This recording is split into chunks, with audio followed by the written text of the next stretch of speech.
दोस्तों, इस साल सरकार बहुत जल्दी BS7 नॉर्म्स लागू करने जा रही है।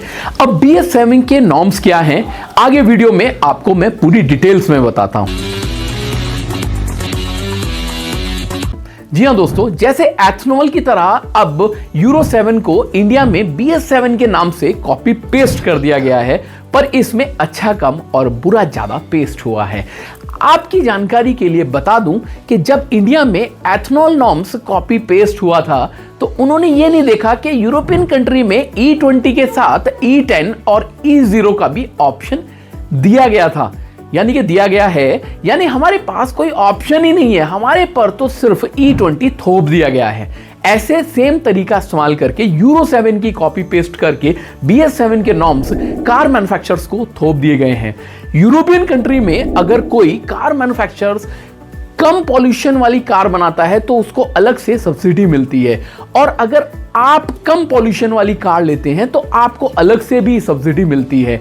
और तो और ग्रीन फ्यूल पर भी वहां पर टोल पर एग्जम्पशन मिलता है। क्या हमें यह सब यहां पर मिलता है? हमें सिर्फ हमारे लिए स्ट्रिक्ट नॉर्म्स बना दिए गए हैं। अब मजे की बात यह है, यूरो 7 में थोड़ा रिलैक्सेशन इन नॉर्म्स में ले लिया गया है, पर हमारे लिए BS7 नॉर्म्स में कोई रिलैक्सेशन यानी कि रिलीफ नहीं दिया गया है। यहां यूरो 7 का पुराना नॉर्म्स ही कॉपी पेस्ट कर दिया गया है। अब यहां कार मैन्युफैक्चरर्स पर फोर्स किया जा रहा है कि आप इन BS7 की नॉर्म्स में कार बनाओ, लेकिन अब यह लगता है कि इंडिया में डीजल इंजन बनाने वाली कंपनियां इस BS7 के नॉर्म्स की वजह से पीछे हट सकती हैं।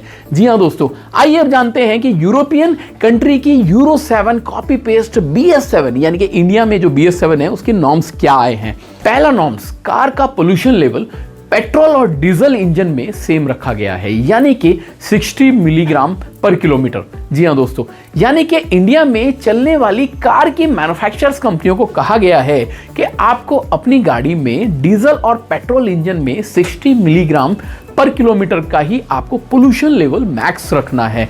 इसमें 10 साल और 2 लाख किलोमीटर मेंटेन रखने को बोला गया है, जो काफी मुश्किल है। इस नॉर्म से सारी मैन्युफैक्चरर्स कंपनियां डरी हुई हैं और बोल रही हैं कि इससे हमारी कार की कॉस्टिंग बढ़ेगी और हमारी R&D यानी कि रिसर्च एंड डेवलपमेंट की कॉस्टिंग भी रिकवर नहीं हो पाएगी। अब दूसरी नॉर्म्स की बात करते हैं। दूसरी नॉर्म्स में आपको कार में OBM सिस्टम लगाना होगा। OBM सिस्टम मतलब ऑन बोर्ड मॉनिटरिंग सिस्टम। जब आप OBM सिस्टम को अपनी कार में लगाएंगे तो उसका काम रहेगा कि रियल टाइम में आपकी कार कितना पॉल्यूशन कर रही है, गवर्नमेंट को इसकी सारी डिटेल्स डायरेक्ट जाएंगी। ऐसा समझिए कि अगर आपकी कार ने थोड़ा सा भी पॉल्यूशन किया तो आपकी कार खुद ब खुद बंद हो जाएगी।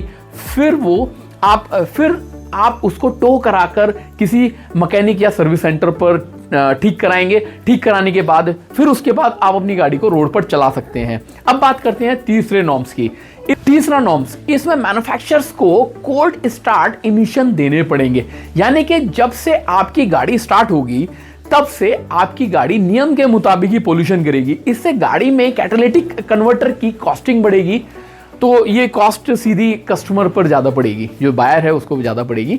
चौथा नॉर्म्स, इस नॉर्म्स में मैन्युफैक्चरर्स को कहा गया है कि नॉर्मल रोड पर और हाई एल्टीट्यूड पर यानी कि आइसलैंड पर भी उतने ही इमिशंस होने चाहिए जितने नॉर्मल रोड पर हैं। हालांकि इसके अगेंस्ट कई कार मैन्युफैक्चरर्स खड़ी हो गई हैं।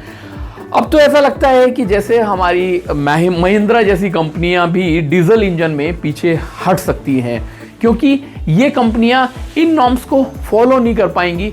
अगर कर भी लिया तो उनके इंजन की रिलायबिलिटी, इंजन की कॉस्ट और उसकी ओवरऑल मेंटेनेंस भी काफ़ी बढ़ जाएगी। और अगर OBM सिस्टम लग गया और इमिशंस के बेस पर हर बार चेक किया जाने लगा तो आपको अपनी कार लगभग 6 महीने में एक बार सर्विस करानी पड़ेगी। इसमें आपकी कार 5 साल पूरे होते ही जो पोल्यूशन देना शुरू कर देगी, उसके बाद फिर वो बार बार आपको सर्विस सेंटर ले जाना ही पड़ेगा। और ये सारा OBM का डाटा बार बार गवर्नमेंट पकड़ लेगी, आपकी कार को सीज भी कर सकती है।